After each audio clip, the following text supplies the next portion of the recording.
Morning আমার প্রিয় পরিবার। নতুন দিনে নতুন আরেকটি সুন্দর সকালে আর নতুন একটি জায়গা থেকে আমি আমার ব্লগটা এইমাত্র শুরু করলাম। আর আশা করছি তোমরা প্রত্যেকে যে যেখানে আছো যেমনভাবে থাকো না কেন প্রত্যেকে ভালো থেকো, সুস্থ থেকো। আর আমি দূর থেকে এটাই চাইবো তোমরা সকলে ভালো থেকো।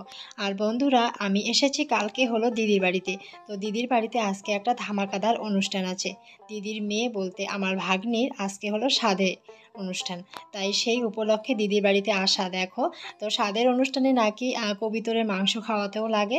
তাই দেখো দিদি আর কি নিজের বাড়ির কবিতর আর কি ধরে নিচ্ছে, কারণ কবিতরগুলো কয়েকদিন আগে কিন্তু ছোট ছোট ছিল, কিন্তু দুদিন থেকে নাকি একটু উঠছিল। তাই দিদি বলছে কিভাবে ধরবো চিন্তা করতে পারছে না। তো রাত্রিবেলা তো ধরা হয়নি। তো দিদি বলছে যেভাবেই হোক আমাকে কবিতরগুলো ধরতেই হবে। তো দেখো আমরা একটা ফান্ড বসিয়েছি একটা সিলভারের গামলা দিয়ে। তো সেখান থেকে দেখো দিদি ফট করে কবুতরগুলো ধরে নিল। তো একটু হালকা হালকা কিন্তু উঠতে পারে। তো যাই হোক, আর আমার মাও এসে একটু হেল্প করলো ধরার জন্য। আর আমি কিন্তু ক্যামেরা করছি। তো দেখতেই পাচ্ছ তো দুটো কবুতর আর কি ধরা হয়েছে। তো আজকে হলো কবুতরের মাংস করা হবে আর অনেক কিছু আইটেম করা হবে। তো তোমরা সঙ্গে থাকো আর দেখতে থাকো ব্লগটা। আশা করছি ভীষণ ভালো লাগবে।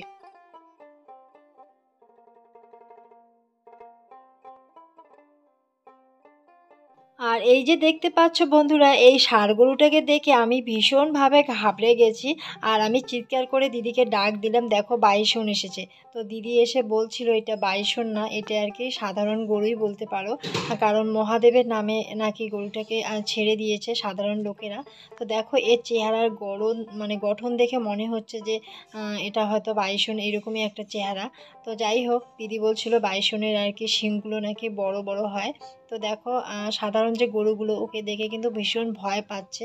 কিন্তু এও তো সাধারণ, তাই না? কিন্তু একে কয়েক বছর আগেই ছেড়ে দেওয়া হয়েছে। আর দেখো এর ছেড়ে দেওয়া অবস্থায় খাওয়া পায়, তো তাই দেখো এর চেহারার অনেকটা পরিবর্তন। তো যাই হোক, সাইড থেকে আমার দিদির শ্বশুরমশাই আর কি তাড়া করছিল। তারপর দেখো ওর রাস্তা অনুযায়ী দেখো বেরিয়ে চলে যাচ্ছে। আর এরা এই যে গরুগুলো দেখতে পাচ্ছ, এরা হয়তো মনে মনে ভাবছে যাই হোক বেঁচে গেলাম। তো দেখো বন্ধুরা, আর একটা সুন্দর দৃশ্য। এই যে দেখো দুটো পুষি বাচ্চা আর মা মিলে কি সুন্দর করে শুয়ে শুয়ে আছে। আর বাচ্চাটা খাচ্ছে। আর যেহেতু বাড়িতে অনুষ্ঠান, তাই আর কি দেখো দিদির যে যা আছে সে আর কি উঠোনটা মুছছিল।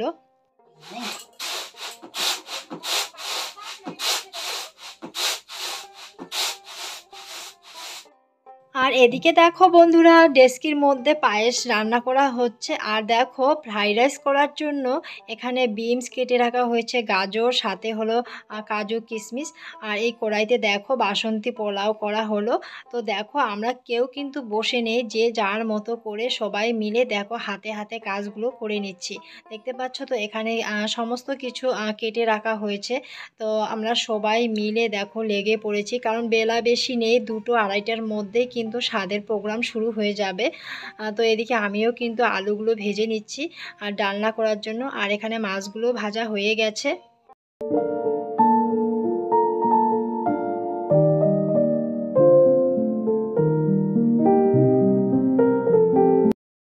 আর দেখো বন্ধুরা, স্বাদের অনুষ্ঠানে যা যাবতীয় রান্না আছে সমস্ত কিছুই কিন্তু কমপ্লিট করা হয়ে গেছে।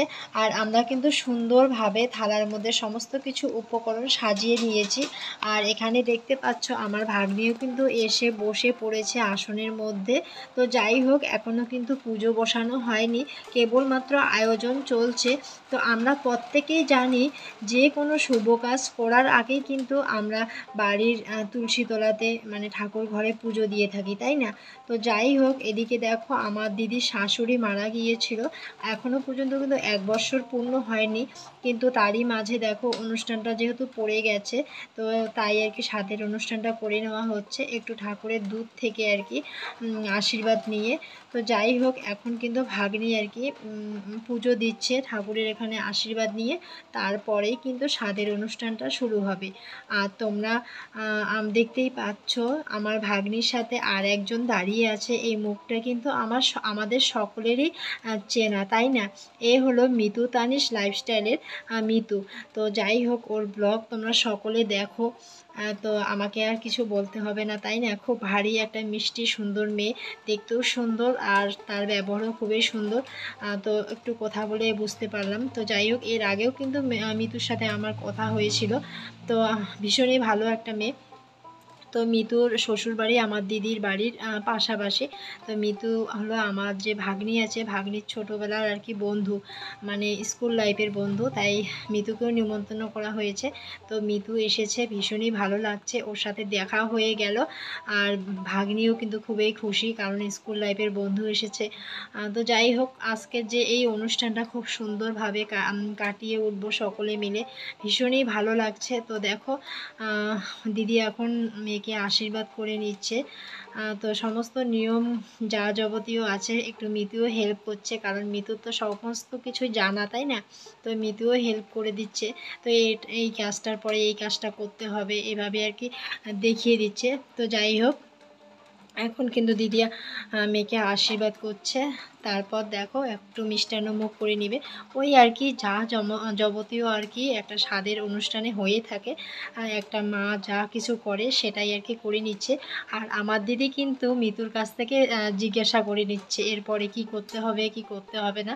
তো যাই হোক, দিদিও কিন্তু ভীষণ ভালোবাসে মিতুকে, কারণ মেয়ের মতোই দেখে। তো যাই হোক, তো এখন দেখো সবাই এক এক করে আর কি আশীর্বাদ করে নিবে। তবে হ্যাঁ বন্ধুরা, খুবই খারাপ লাগছে, আমার ভাগ্নি জামাই সার্ভিস করে থাকে হলো জম্মু কাশ্মীরে, আসতে পারেনি, ছুটি পায়নি।